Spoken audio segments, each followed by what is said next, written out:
103, Challenge Prague with Laura Siddall. Welcome to the pursuit of the perfect race. I'm Coach Terry Wilson, and with each episode, I bring stories of athletes to you that share their experiences at races in order for you to learn how to have your perfect race. We will hear stories from athletes of all ages, abilities, and races of all distances. So regardless of where you fit in, there's something in there for you. Thanks for spending some time with me today. Now let the pursuit begin.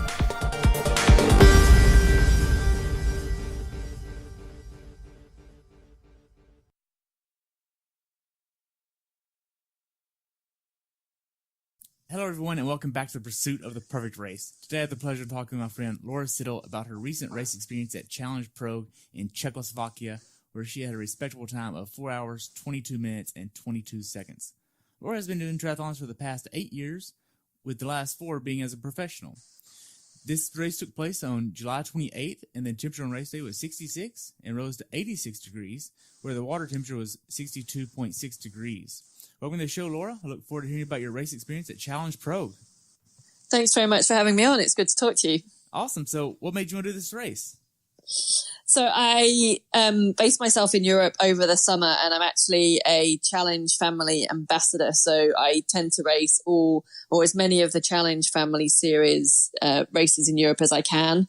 I raced in Challenge Prague last year and absolutely loved the event. It's right in the city centre of Prague. It's such a beautiful city, and it's just a fantastically well organised event. And you don't really get that many chances to be so close to a city centre and a city centre such as Prague.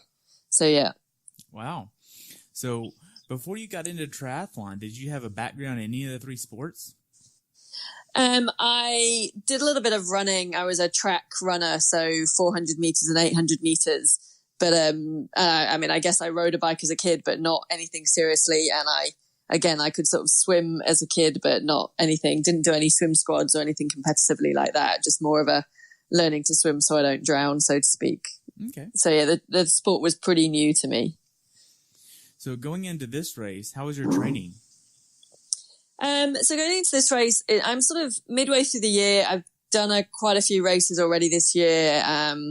I started my season in New Zealand and did Challenge Wanaka half, and then Ironman New Zealand and Ironman Australia, and Challenge Melbourne half, and then came over to Europe and I'd raced Challenge Herning in Denmark, Challenge Salou in Spain, and then Challenge Roth. So I'd done a lot of races coming into this race. I'd had a couple of weeks after Challenge Roth, which is a full distance race, just a bit of downtime, trying to regroup and things like that. So training was a little bit mixed coming into this race. I'd sort of been keeping active, but probably no huge structured training, which was sort of a little bit unnerving and a bit interesting. We're just going to see, weren't quite sure what would happen on the day and what would turn up in the legs and the body. So sort of going in with a little bit of an open mind into the race. Okay. Going into this race, you're being coached by Matt Dixon from Purple Patch, right? Correct, yeah. All right, so how was he putting together your plan to make you the best on this day?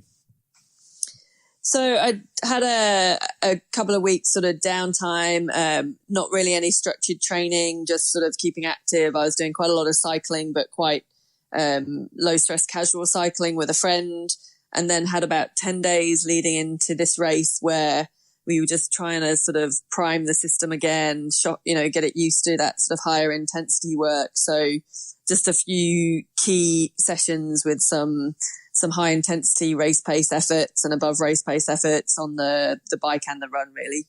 Okay. Going into this race, what was your longest swim, bike, and runs? No idea. I mean, in my training, I don't really count kilometers or miles or anything like that. Run wise, I'd probably done, maybe an hour, maybe 75 minutes of sort of steady tempo running. I'd done a few sessions, which would have been kind of 30, 40 minutes of pace-based running off the bike. Longest bike, I think I'd done a 3-hour ride, just steady riding, and then more of an interval effort, which would have been maybe 1.5, 2 hours riding. So something like that. It was for me, it's quite an unusual build up into a race. It wouldn't be particularly a traditional build up. I normally have, in my training, a fair amount of volume and load. So this was just with where it was in the season and with the races. This was sort of a little bit of a different approach. Okay. Because are you doing any bigger races this year? Yep. So I've got coming up in the end of September, I've got Challenge Madrid, which is another full distance race. And then 3 weeks after that, I head over and do Kona for the World Championships. Nice. Yeah. So we're in your training. Are you doing a lot of bricks? Yep. So I do quite a lot of brick training in my training. Most of even my specific run workouts normally come off a 45-minute or an hour prep ride on the bike. So most of the running comes after some form of bike ride. I do a few runs on their own, but most of it's off the bike. Okay. So what kind of nutrition are you using to help you get the most you can out of your body when you're racing and training? So when I'm racing, I use Shots Nutrition, which is SHOTZ. It's an Australian company, and they make energy gels. I've used them ever since I got into the sport. Touch wood, I've never had any issues with them. So that's what I'm using when I'm racing, and when I'm if I've got any sort of higher intensity training sessions, I might use a gel. I try when I'm in training to just use sort of more natural foods, rather than being on energy bars and energy gels all the time. But when I'm racing, I'm on Shots gels and also the Shots electrolyte tablets for my hydration. All right. So what workouts did you do that gave you the confidence to go into this race prepared to do your best? So there's a couple of workouts that I do. Tends to be sort of a session on the bike where I'm doing some maybe 10-minute or 15-minute efforts at race pace, power and heart rate, and then above race pace, power and heart rate. And then I'll come off the bike and do a paced run session with, again, sort of 1 or 2 kilometer efforts, again at that sort of race pace or building to race pace. Okay. So as your volume of training increases and the amount of intensity increases along with it, how are you managing the risk of being injured? Just I think listening to your body, again, sort of touch wood. I've been relatively lucky in my career that I've had very few injuries or issues. So I think it's more about, getting the right recovery in, making sure your form is good, even on the easier days or the easier rides, that you're still riding correctly and you're still riding with good posture and you're not being lazy around that, I think is key to that. I've always had an element of strength training in my programs. I think that's probably helped years and years of sort of building up that resilience. So yeah. Okay. Now, whenever you look at your training, were there any days where you just mentally didn't want to train? Oh, there's always days when there's always days when you wake up in the morning and you don't want to go to the office. But as we're talking, I'm sitting here in Girona in Spain, and it's just stunning to be here and riding around here and training around here. And I'm pretty thankful. I live quite a global lifestyle. I guess I'm quite nomadic. A lot of the other, my peers know me as being sort of no fixed abode and travel around quite a lot with the races and training. But I'm very lucky, and I know I'm very lucky for that. So yes, you always have those days where you don't particularly want to get out or do a particular session, but you've got that fatigue in you. But you also just have to remind yourself that we're so lucky to do what we get to do, and it's pretty stunning where I'm living. So yeah, it helps to get out the door. Okay. So if we take a look at how many hours you were maxing out your training at going into this race, what was the most hours you trained in 1 week? I think this race is a bit hard to say, just because it was quite an unusual build up for me. My normal training weeks, big weeks, are kind of that 25 plus 30, 35 hours a week. As I said, I am quite unique from this aspect that I like a lot of volume and can handle a lot of volume. But lower weeks will be around the 20 hours or 15 to 20 hours, depending on intensity and stuff like that. Okay. So, yeah. When you're not training or racing or traveling, what are you doing? Trying to catch up on emails and admin, and I do some writing for a website called Wetsuit, which is Women in Triathlon. Trying to promote the female side of the sport a little bit more. I also have I have a segment on a podcast as well. So that that comes out weekly, and we catch up weekly or fortnightly. That's called Fitter Radio. But yeah, just trying to do the business side of the sport, everything else that goes on to exist to being a professional triathlete. I like finding good coffee shops, but I'll often go and work and take my laptop and write some articles or do some work in there and that sort of thing. Okay. So how big of an issue is balancing life, work, and training? I think it's a huge issue for us. You have elements of guilt for trying to switch off and relax because you feel you should be training or you should be doing something specific to the sport or specific rest, rehab, strength work, whatever it is. You always feel you should sort of be doing that more. So there's that aspect that you have to balance. I think also just getting the balance as well between having a life outside of the sport, but again, not feeling guilty for maybe going out and having a drink every now and again and that sort of thing. So it's kind of a tricky balance, which can play a lot of havoc mentally with you. Right. Now, going into this race to kind of change gears a little bit, you live in Great Britain, right? No, I'm from Great Britain originally, yes, but I haven't lived there for 10 years. Oh, okay. Where do you live at? So, I live out my suitcase for most of the year, but I split my time between, I move from summer to summer between hemispheres. So for the Southern Hemisphere summer, I live in Christchurch, New Zealand. And then for the Northern Hemisphere summer, I base myself out of Girona in Spain, but I'm obviously moving around quite a lot with races. Wow. So you're pretty much living on the road while you're training 25 plus hours a week. Yeah. Yeah. Wow. Pretty much. Yeah. That's crazy. So do you have a designated bike bag that you use all the time? Yeah. So I use a Skicon bike bag and just travel with my time trial bike when I'm in Europe. So I'm training and racing on that bike. When I'm in New Zealand, I've got a couple of bikes down there that I can use. It's a little bit more of a permanent base for those 6 months in Christchurch. So it allows me to have a few more toys to play with. Okay. So what kind of bikes do you use? So I use, I have a Sipo Viper R triathlon bike, and it's a Sipo again, but a Stinger road bike.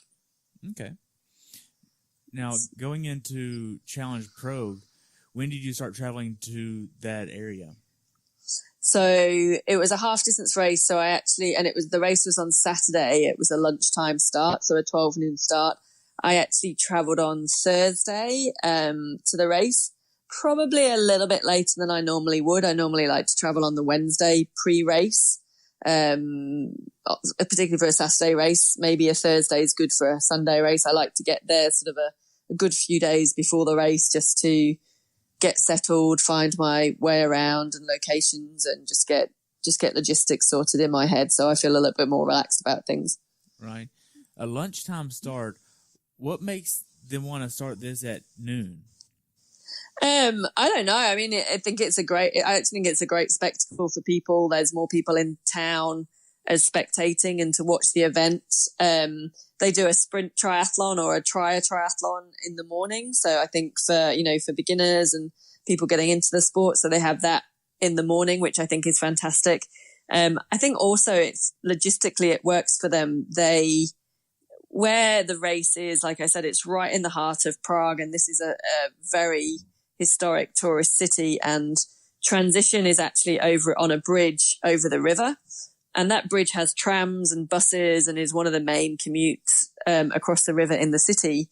So they build transition zone within about 6 hours overnight. And I think that's maybe another reason why they start it at midday, because they shut the bridge down at like midnight, build the transition zone and build the race site pretty much in 6 hours or so. So it's a pretty impressive setup and logistical, well, not a nightmare. It might be a nightmare for them, but it doesn't look it. It's an impressive event that they do. And I think just maybe the midday start, it's something a bit different. It means that when you're on the run course, which is running through the cobbled streets and right in the city centre, you know, there's loads of people out and about in cafes and bars. So you're bringing a lot more people involved into the sport and letting it be showcased to the sport. They also have it on live coverage on the Czech TV Czech TV, and maybe that's a reason as well. I don't know.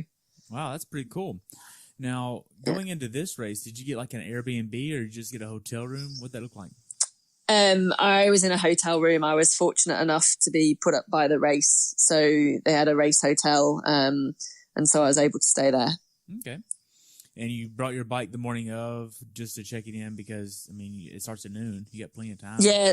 Yeah. So transition isn't set up the day before, so there's no bike racking the day before because it's noon. You can just bring it on the morning. So I was able to actually ride my bike from the hotel just down a couple of kilometers down the river to the race, which was super easy.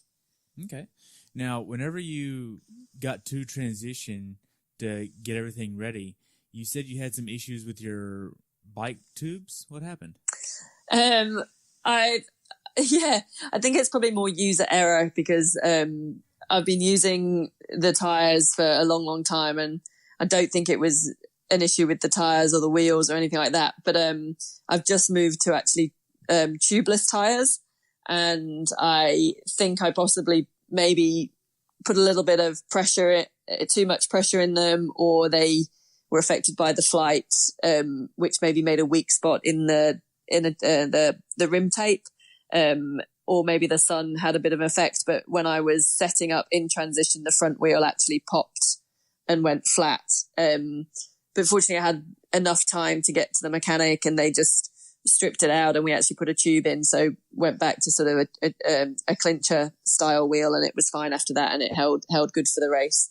Okay. So what kind of wheels are you normally using? So I've got Parkour's wheels, which is a UK company. Yeah. Okay.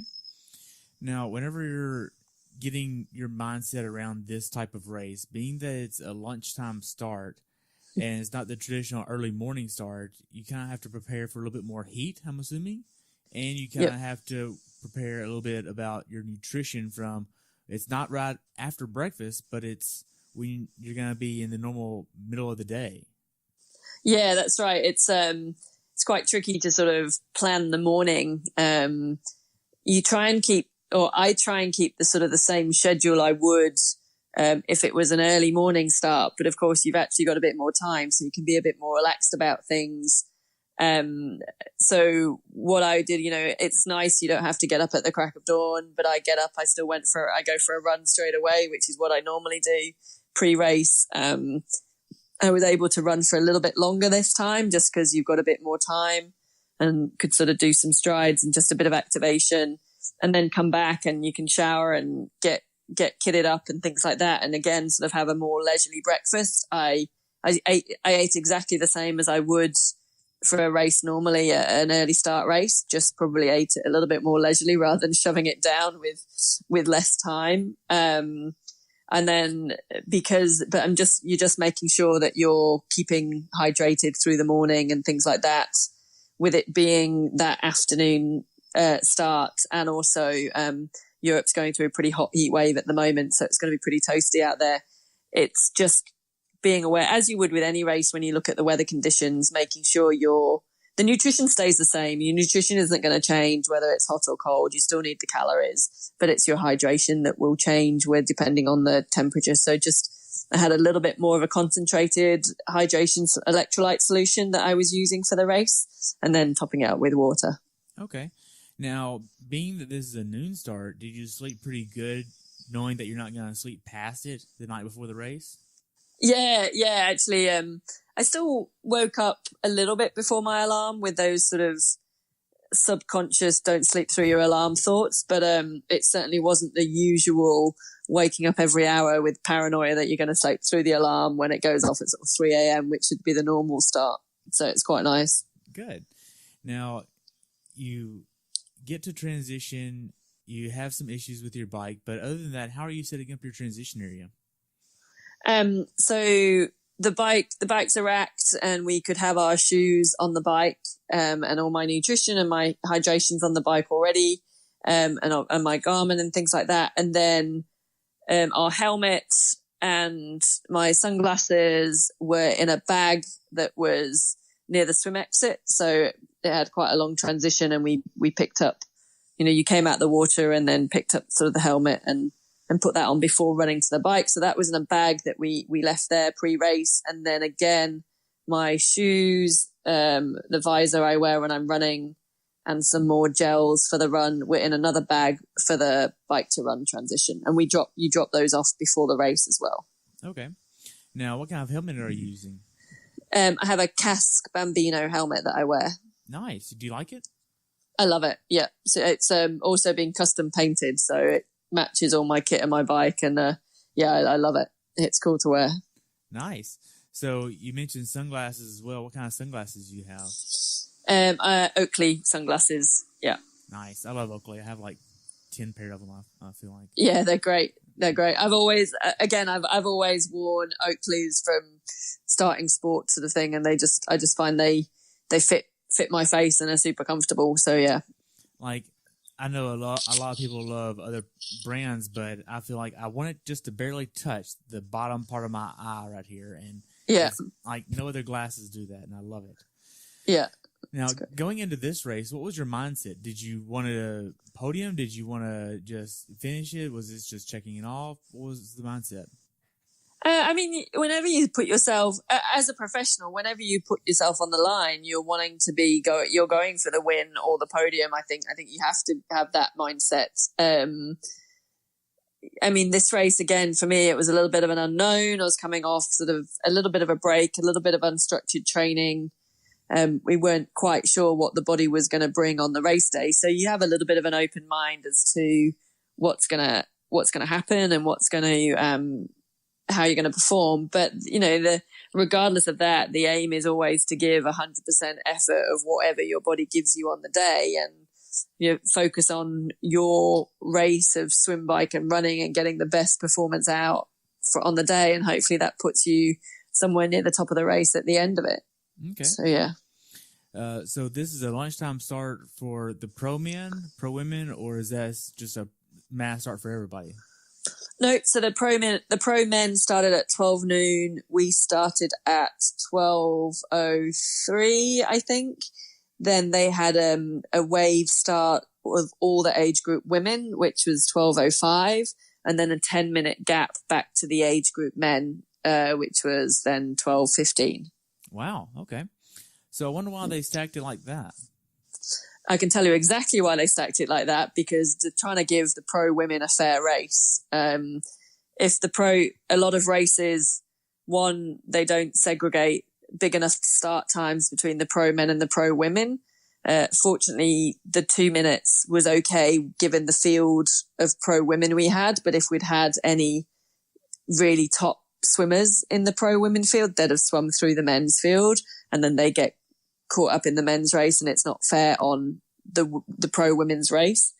And then the other reason is putting the age group men at least 10 minutes back is that they will then not interfere with our race. So often a lot of races, the age group men start maybe only a few minutes behind the pro women. They either catch up in the swim or they catch up in the bike. They have different rules. They draft, they interfere with our race, and then the pro women don't get a fair race. The pro men, because they start first, they're up the road, they get a fair race. The pro women's race gets affected by the age group men, and it's not fair. So I think, full respect to Challenge for putting the age group women behind the pro women, so that we had more of a buffer with a gap then back of that 12 minutes to the age group men.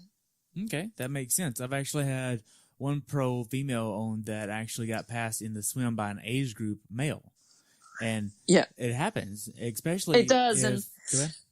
Yeah, I mean, this time because of the water temperature, we were all in wetsuits, so that helps. But there's other issues. It's the wetsuit cutoff for professionals is different from the wetsuit cutoff for age groupers. So sometimes we're with a non-wetsuit swim and you've got a bunch of age group men sitting 2 minutes behind you in wetsuits. Well, of course they're going to catch you up and swim over you. And so all races, they just need bigger gaps between the waves to allow for clean and fair racing for everybody.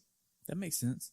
Now, right before the gun goes off for the pro women, say about 11:50 or so, are you getting any last minute nutrition in or anything?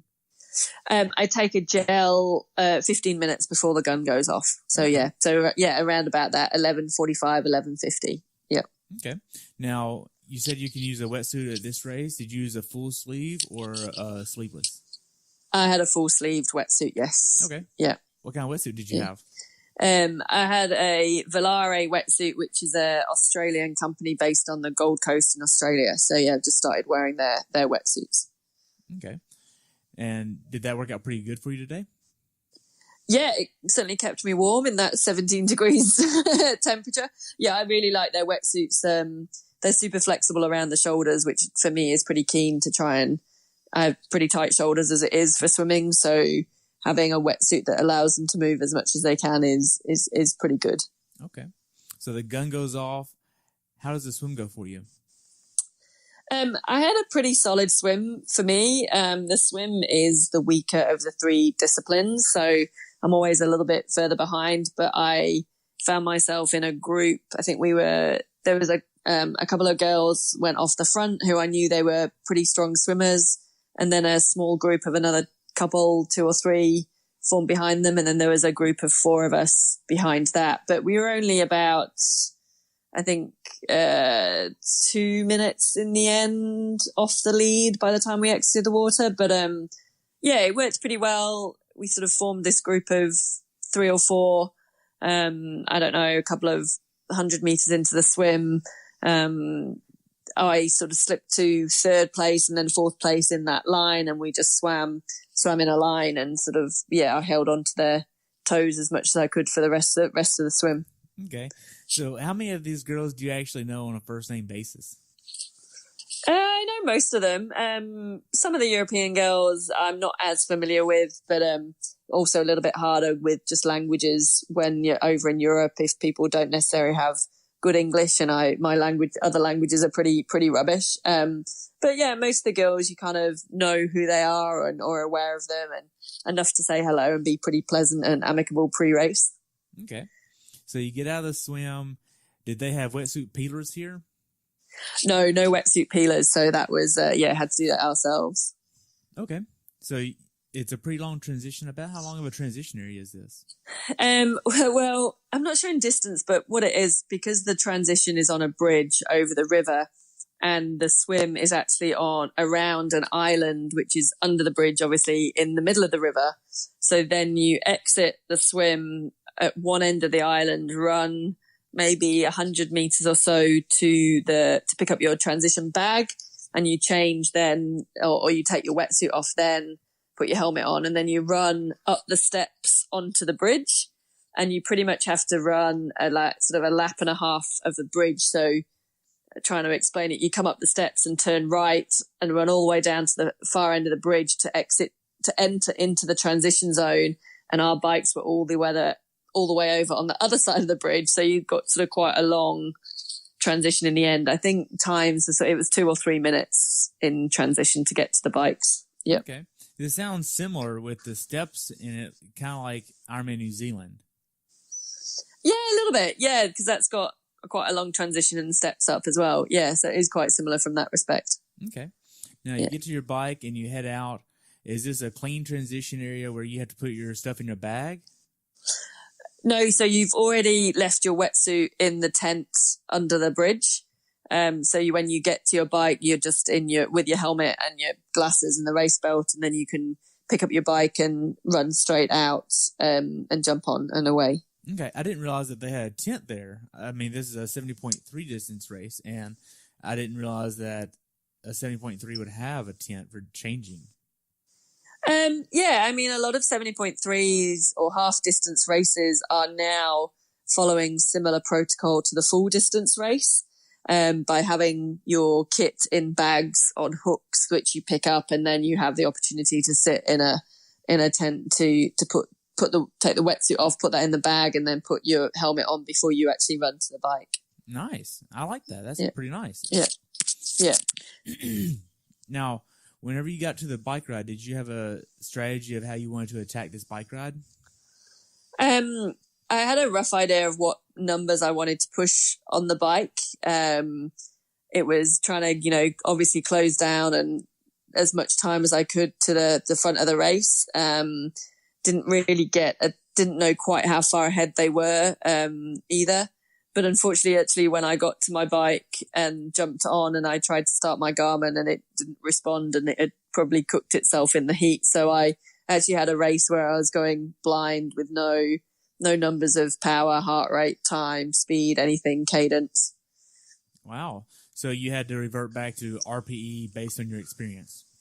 Yep. So totally went back to, effort and perceived exertion and that sort of thing. Okay. Now, knowing that you didn't have your technology to kind of fall back on and you had to go off of feel for the most part, how did you know how hard to push on the earlier stages versus the later stages of the bike ride? It was, it's those, I didn't have great legs on the bike, so it was pretty much, let's just deal with what I've been given and try and ride pretty strong or as strong as I can for as long as I can. I mean, that's the way the half distance racing is going. It's coming into pretty much full gas as much as you can, from the start. I know the course pretty well. It's relatively flat. There is about a 3-kilometer hill at the far end of the course, which you go up and then you turn around at the top of the hill and then have a fast descent back. And then again, it's flat back into town and it's a 2-loop course. So you do that twice. You're kind of conscious of the wind, there's a little bit of a headwind on the way out. So you could have a little bit of a tailwind on the way back. So you can still kind of, with the way you know how to ride a bike, know that into the headwind, you're probably going to be pushing a slightly bigger gear. And a lower cadence, and then coming with the tailwind, you can kind of up the cadence a little bit and try and make the most to flush the legs as well as keeping the tension on the chain and the power. Okay. Now, were you lining up yourself in the field and knowing where you were in the race? I knew vaguely where I was in the race. There were a couple of turnaround, sort of 180-degree turns or dead turns, if you want to call them, on the bike course. So we had quite a good opportunity to see where the women in front were and how far in front they were, and then I'll be able to sort of count back and see how you're progressing through the race. Okay. Now, for the bike ride, were you using socks at all? Not for a half distance race. I don't put socks on, no. Okay. So overall, did you have a good bike ride? No, not really. It was pretty average for me. It wasn't my best day. Just struggled to find any huge power or exertion, and sort of, the women that I normally can sort of ride with, was sort of just, I wasn't able to make the time up to them or catch them up. So it wasn't disastrous, but it wasn't too sparkling either. Okay. The aid stations on this bike course, how were they? Pretty good. I think they were about every 20 kilometers, I think, and had a bunch of volunteers handing out water and electrolyte drink in drinks bottles. So it's pretty handy. And the volunteers were great. They'd run alongside you, to give you the bottle, which allows you sort of, with that momentum and speed you've got, gives you a bit more chance to grab it. Right. I heard at Challenge Rock they would actually have different color T-shirts for the different color volunteers. Yeah, they do. Yeah, they do actually, and they have it written on the front of their T-shirt as well. So it says sort of Coke or water or whatever. It was funny because I did Challenge Roth. I didn't actually realize till probably the second lap of the bike that they each had colored T-shirts telling me exactly, as I was entering the aid stations, just shouting, if for the water, not registering that they've actually clearly got color coordinating T-shirts and a massive sign written across their chest saying water. Wow. But yeah. Now, did you see a lot of flats or mechanical issues for the athletes on the course? Not that I'm aware. I think I maybe saw a couple of people at the side of the road, but not a huge number. No, not for this race. Okay. Which is pretty good. So that means the quality of the road is pretty good then? Yeah, it is good. It's pretty smooth. And for a lot of it, you're on sort of maybe not a freeway, but what's normally a decent road. So it's good road surface. It was completely road closed as well, which is fantastic. It was very well marshaled with police at any opportunity of an exit or a side road. There were police. There was taping as well and cones to tape off. So you clearly couldn't go wrong. It was really impressive. Wow. Now, did you see a lot of drafting on the course? No, actually, no, not for this race. And I think that was also a factor with the the change in the wave starts as well. Most people I saw were sort of fairly well spread out. There are a few of the age group people which were probably a little bit close, and there always are, but definitely not the huge packs that I've seen in other races. And this race, it's 2 laps. It's a relatively flat course. It's ideal for packs to form, but I think everyone was actually pretty honest this time, so it was quite good. Yeah, I mean, that's good to hear that things are changing from previous races that I've talked to other athletes about. Yeah, no, it was good. Okay. Now, as far as the bike goes, is there anything that you'd want to tell someone to be aware of that hasn't done this bike course before? I think just people think because it's a pretty flat course that it's then for sort of fast and easy. But I think the wind has a factor to play that people don't register. And I think a lot of people actually overbike this course because it is quite flat.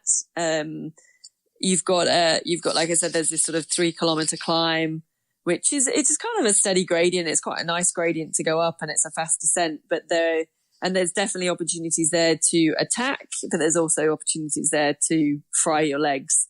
And if you're then coming back into a headwind, or when you head out on the second lap and you've got that headwind, or because it's quite exposed, I think it does a little bit of damage. And that with the heat, I think people don't realize that they potentially are overcooking themselves a little bit more on the bike than they probably realize. Okay. Being that it was so hot on the bike course, did you make sure that you drink more than normal on the bike, or were you pretty cognizant of where you were going to be already? So I was just making sure I was staying hydrated. I did have a little bit of a higher concentrated electrolyte solution with me, and then I would grab water from the aid stations just to be able to top that up. I was using the water as well to make sure or to try and keep my sort of core body temperature down. So pouring it over the back of my neck and that sort of thing, or down my front, just to try and keep things cool as I was riding. So sort of using those tactics as well with the heat. Okay. Now, the final K or 2 of the bike ride, are you doing anything to transition to start running? I normally sort of try and spin a slightly higher cadence in that last few kilometers, depending on the race dynamics and things like that. I mean, I had there was myself and another woman together at that point, but I was able to just sort of spin slightly higher and turn the watch on for the running, and just get the head ready to run as well, probably more than anything. Okay. You get to T2. How does T2 go for you? T2 was pretty horrific. I jumped off the bike and started running to rack my bike. And again, because of the way the transition was over this bridge, we racked our bike at one end of the bridge and had to run all the way over the bridge to pick up our trainers and our run kit to start the run. And when I jumped off my bike and racked my bike and started running, I just felt absolutely awful. And not just the normal trying to run off the back of a bike, because your legs always are a little bit jelly, but this was just like, this was not a good feeling at all. And I was really struggling to kind of actually move just to get to my bag to put my trainers on. And the other woman that was with me at the time, she just sort of ran away from me as if it was super easy. And I was like, oh, this is going to be a really long day at this point. So knowing that you felt like this in transition, do you feel like you put too much effort into the bike? No, not at all. I mean, I didn't have anything on the bike, and I was way down on what my bike should have. You know, I didn't have power, but I know it was a really below par performance on the bike. I think it's just coming off the training and the races and the bit of a break and that I've had. It was just going to struggle to pull that feeling out. Yeah. Okay. So did you initially have a strategy that you had to deviate going into the run, being that you felt like this? Well, I mean, the strategy now was, apart from thoughts of, well, at this point I was in 8th place and they pay top 6 and it's only you get points to top 6. So it was kind of like, well, if I'm staying in 8th position, it's not really a great day. And if I go backwards from 8th position, it's even worse and it's just gonna be a long slog. And you sort of start going, okay, what are the options there? But so the strategy was, well, let's just get my trainers on. Let's give it, it's a 4-lap course. So let's give it a lap. Let's just start running and see what happens with the legs and reassess as we go. You know, the other girl, like I said, she ran off away from me and I just let her go. And I just tried to focus on myself and trying to sort of keep my legs pretty fast paced and, just tried to find a little bit of rhythm or a little bit of form, making sure I was taking on some Coke and some water and again, cooling my body down and just hoping that, using a few tricks and stuff that the legs might turn up at some point. Using some tricks and stuff? So trying to put a little bit, you know, trying to build a bit of pace into there, even though your body doesn't want to, or the actual trigger point probably for me was maybe a couple of Ks into the race. You've dropped down onto the riverbed, or not the riverbed, but the riverbank, and you're running along some cobbles, and then you sort of do a dead turn and then come back up onto a bridge. And I was able to use that bridge or that little riser onto the bridge to just kind of change up the rhythm, changed a little bit of activation of sort of driving, a little bit more focused drive off the back of my stride. And that seemed to start to pick the legs up a little bit. So then once I got onto the bridge and was traveling across, I started feeling a little bit better. And then all of a sudden, the girl that had started running away from me was suddenly coming back towards me. And then again, it's about halfway through or two-thirds of the way through the lap. Again, you do an out and back section. So you actually start to see, or you could see the women in front, and suddenly it was like, well, actually they're not that far ahead. So actually if you stick at this and keep your head in the game, you can probably actually catch quite a few of those women up, because now you're starting to feel like you can actually run. Right. So you get through the first 5K or so and you're on the second lap. How does the second lap go?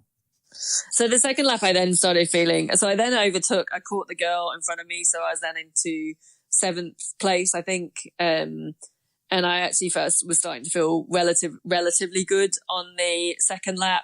I got a time split that I was closing down to the lead even more. I think I'd taken 30 or 40 seconds out of the lead on that first lap. And the girls that were in sort of 3rd, 4th, 5th and 6th at that point were suddenly actually kind of right in front of me. So that was pretty motivating to keep pushing and close those gaps down. Okay. Now, did you have any cramping or GI issues on the run? No cramping or GI, so it's pretty good from that respect. Wow. And does it keep cool? Being that this was a midday start, you've been in the sun all day. There was really no real shade even in the beginning of the bike ride or even the run. How did you stay cool?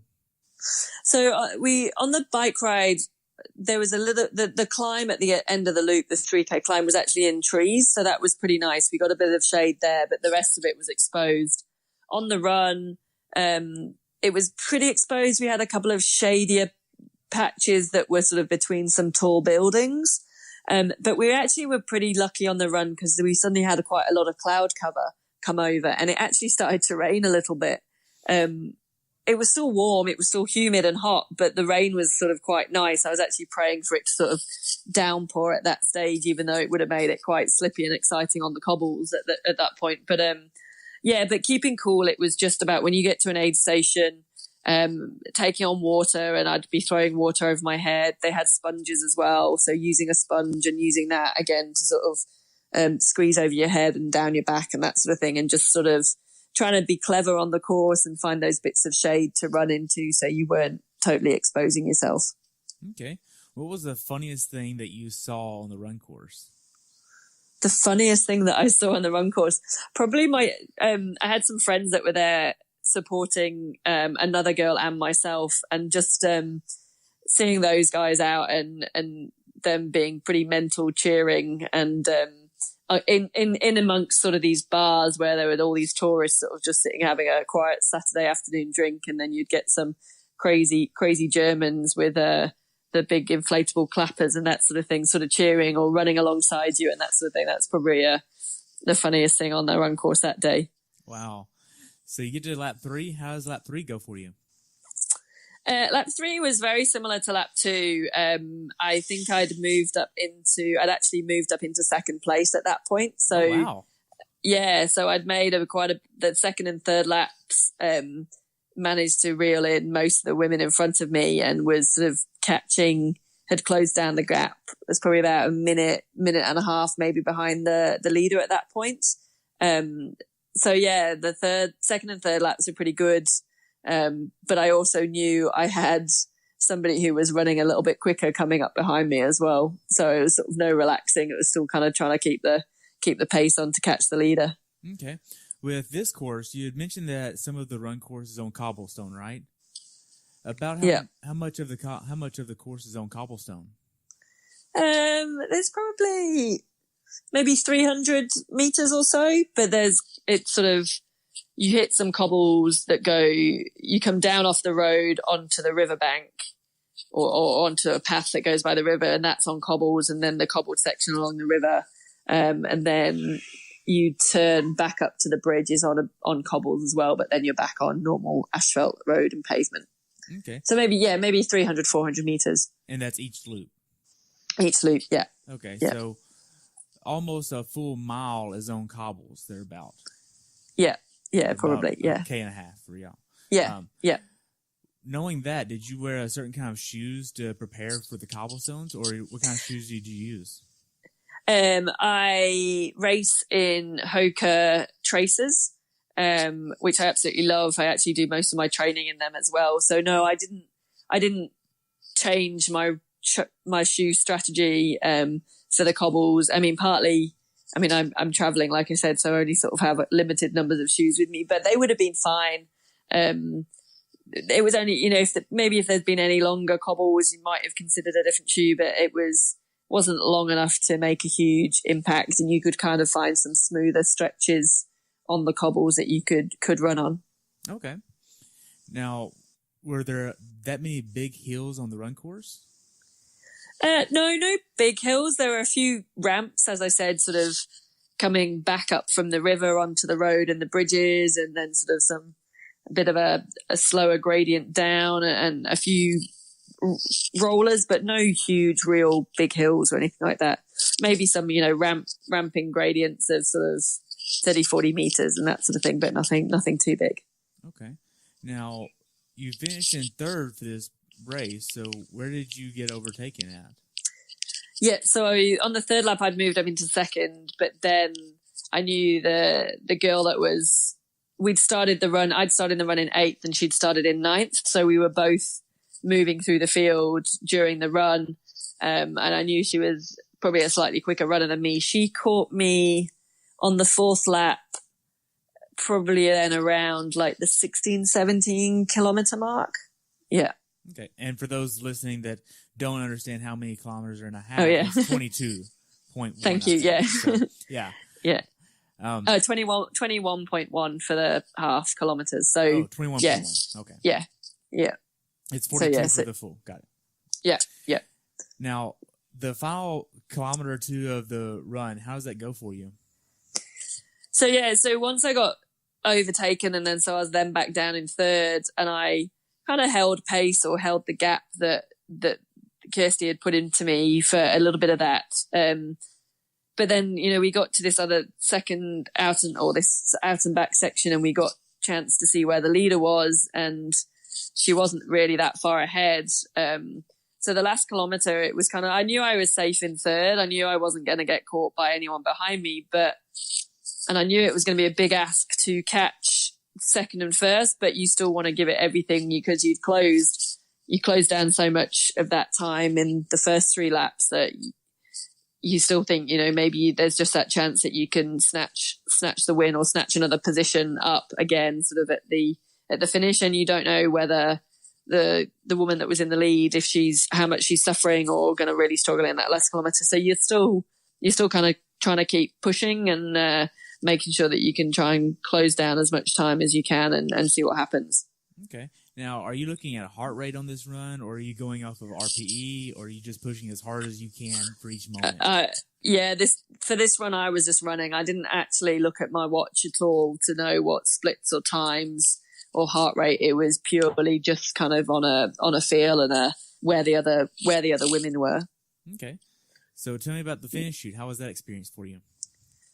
Finish shoot's always good. In the end, I finished third, but there was 50 seconds between the first 3. And as I was nearing the finish line, I could hear them calling Katrin over the line as the winner. And I could obviously see Kirsty not too far ahead. So, it's kind of mixed blessing when you've been so close. But no, the finish line is pretty good. And there were quite a few friends around the place. And it's just it's a great atmosphere. Another thing that's cool about this race is because it's 4 laps, they don't have lap bands to count, but what they do have, as you complete a lap, they have a big electronic screen above the run course. As you go over a timing mat, it tells you what lap you're going on to.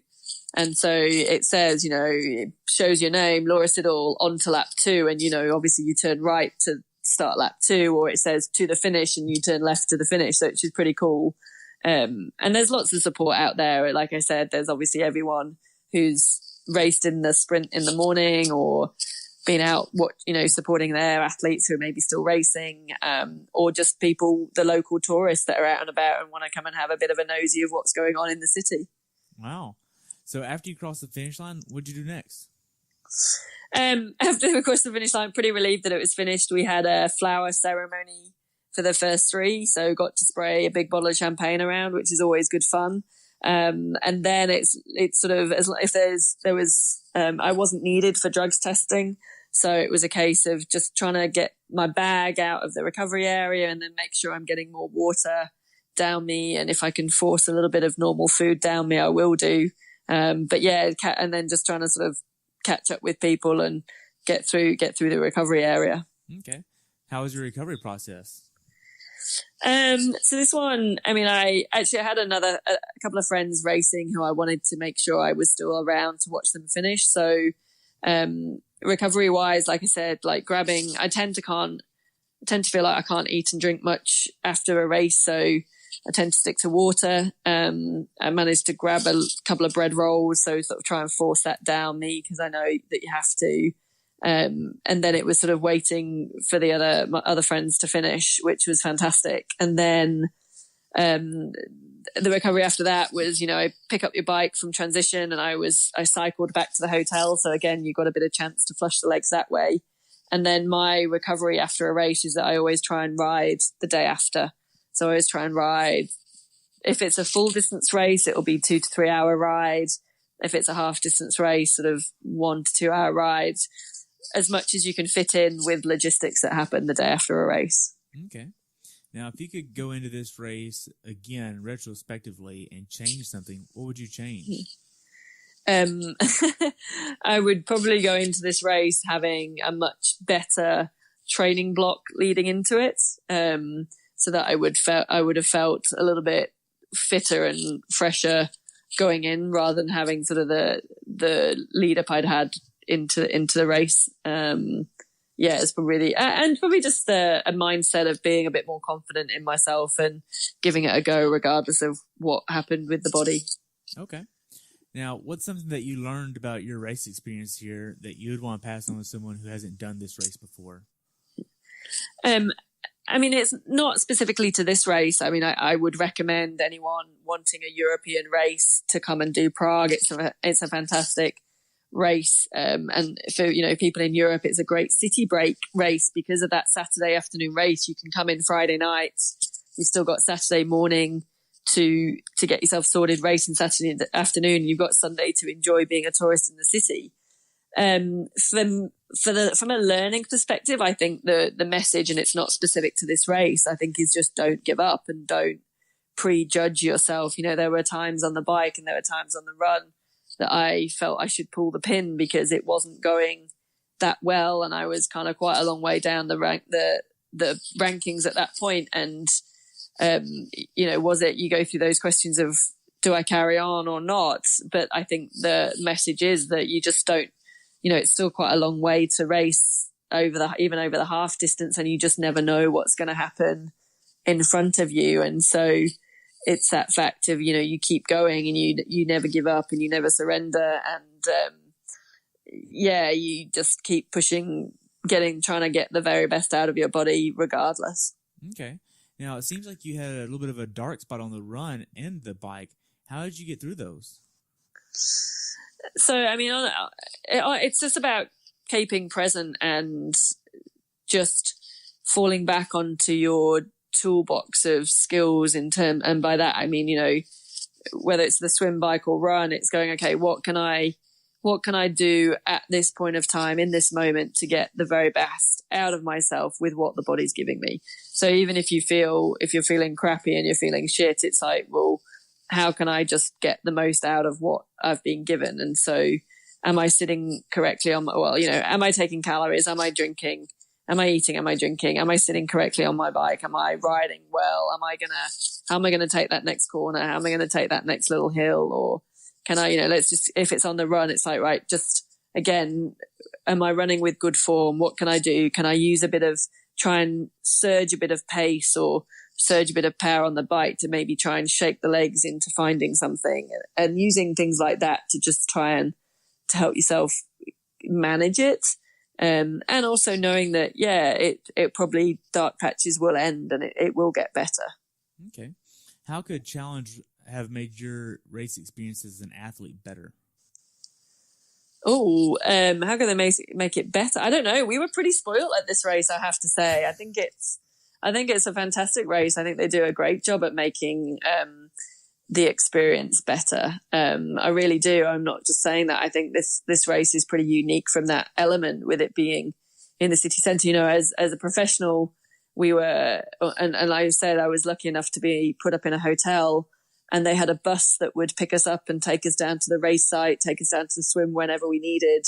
And this was like police escorted through the city, which I think is fantastic, and would be there to pick us up afterwards. And we were really well looked after. So from my perspective, from a professional, it was fantastic. And from the age group athletes that I spoke to as well, it was pretty good, and a lot of good customer experience, athlete experience that went into the race. Wow, that's really good. And I haven't heard one thing bad about challenge is experiences.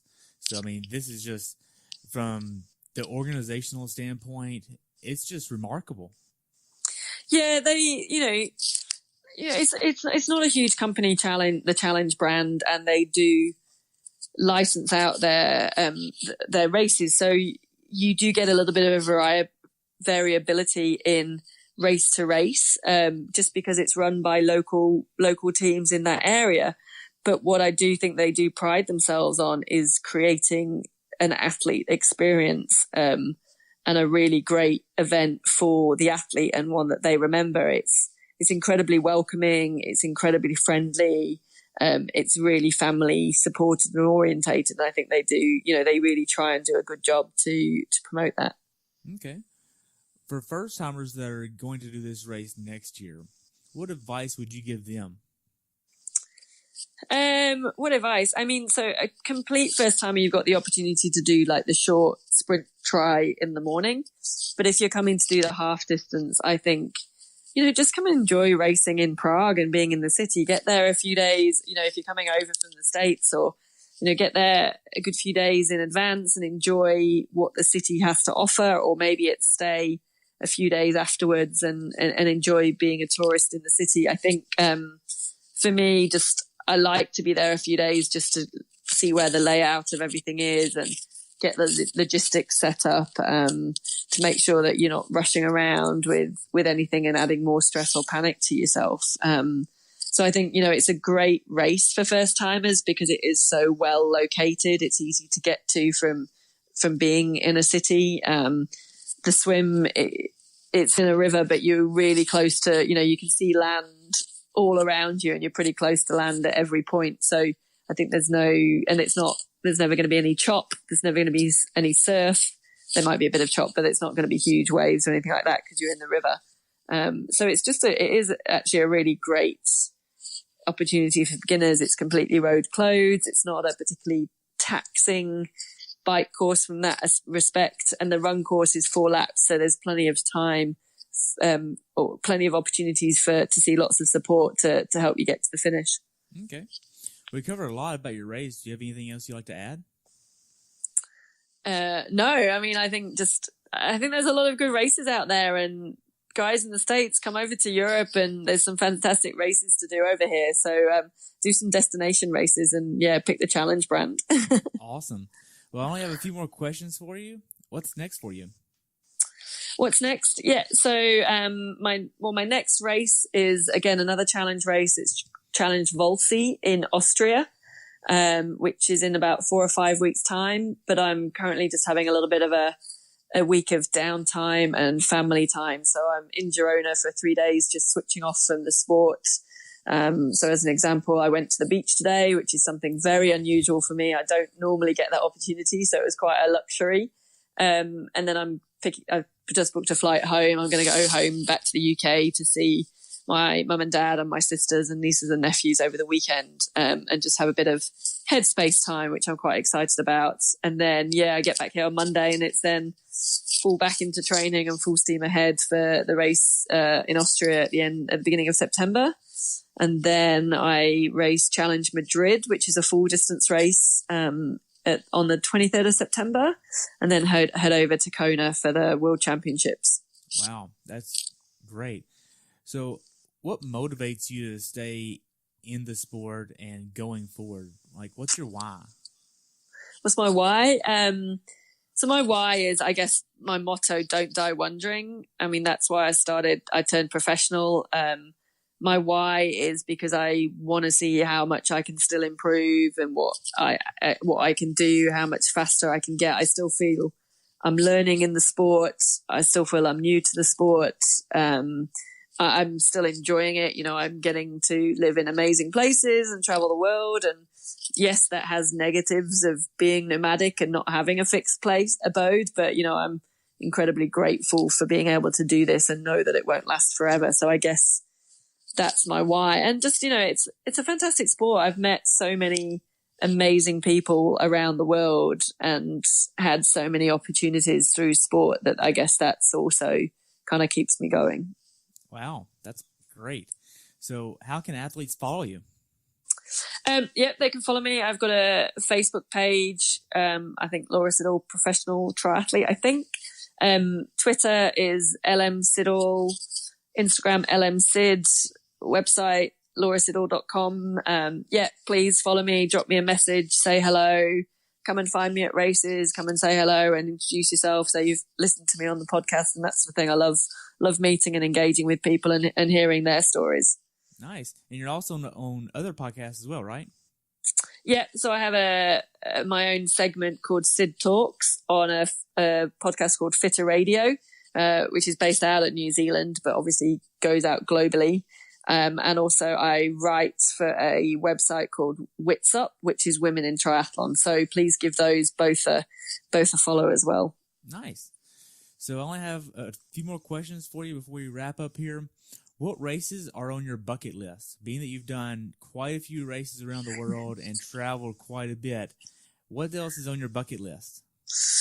Yeah, good question. I don't know, because like I said, my bucket list races are Challenge Wanaka and Challenge Roth, and I've done those several times, which I'm incredibly fortunate about. I guess the one thing I haven't ticked off, which is probably a bucket list, is to race a full distance race back in the UK, in England, where I'm from, and to be able to race back at home. I think it's probably the next one. Wow. So I only have one question left, and I always love asking this. And being that you haven't listened to any of the episodes, this is really great. No, I'm now really nervous now. Oh, you shouldn't be nervous. This is always fine. What's your definition of a perfect race? Oh, good question. Definition, I think. So if I put my coach's, as in Matt Dixon, my coach's hat on, he would say the perfect race is finding your purple patch, hence the name of his company. I think, which is about finding that sort of flow and things. I think, the perfect race is being in that position that when you cross the line, you know you gave absolutely everything you could on the day and got the very most and best out of your body. I think it's about, it is perfect race. It is about being in that state of flow. It's about, and that's not saying it's easy, but it's almost like it's like everything's timeless. You're just so present in the race and in the moment that it just happens, and you're just in it, and it just all unfolds and develops. And at the same time, you get to that finish line knowing you gave absolutely everything, and feeling incredibly proud of that performance. I think they exist? Yes, to some degree, and I've had elements of that feeling in races. I think also the perfect race is about managing the unexpected that happens as well, and how well you manage that and deal with the things that maybe don't quite go to plan. Wow. So, That's great, Laura. I really appreciate you coming on, sharing some of your time with me, and giving back to the sport. I really enjoyed it. Thank you so much for everything. Thank you. No, thanks for having me on. It's been really great to talk to you and hear a little about your why as well before we started recording. So no, thanks very much. You're welcome. You have a good day, okay? Thank you. Thanks very much. Have a good day. Thanks for tuning in today. I hope you were able to learn something from today's episode. If you enjoy the show, please take a minute to leave a review on iTunes or share it with a friend. Be sure to subscribe so you never miss an episode. If you'd like to see pictures from this athlete's race, learn more about who I am, what I'm doing, or be on the show yourself to share your story, check out my website at CoachTerryWilson.com. Until next time, continue the pursuit.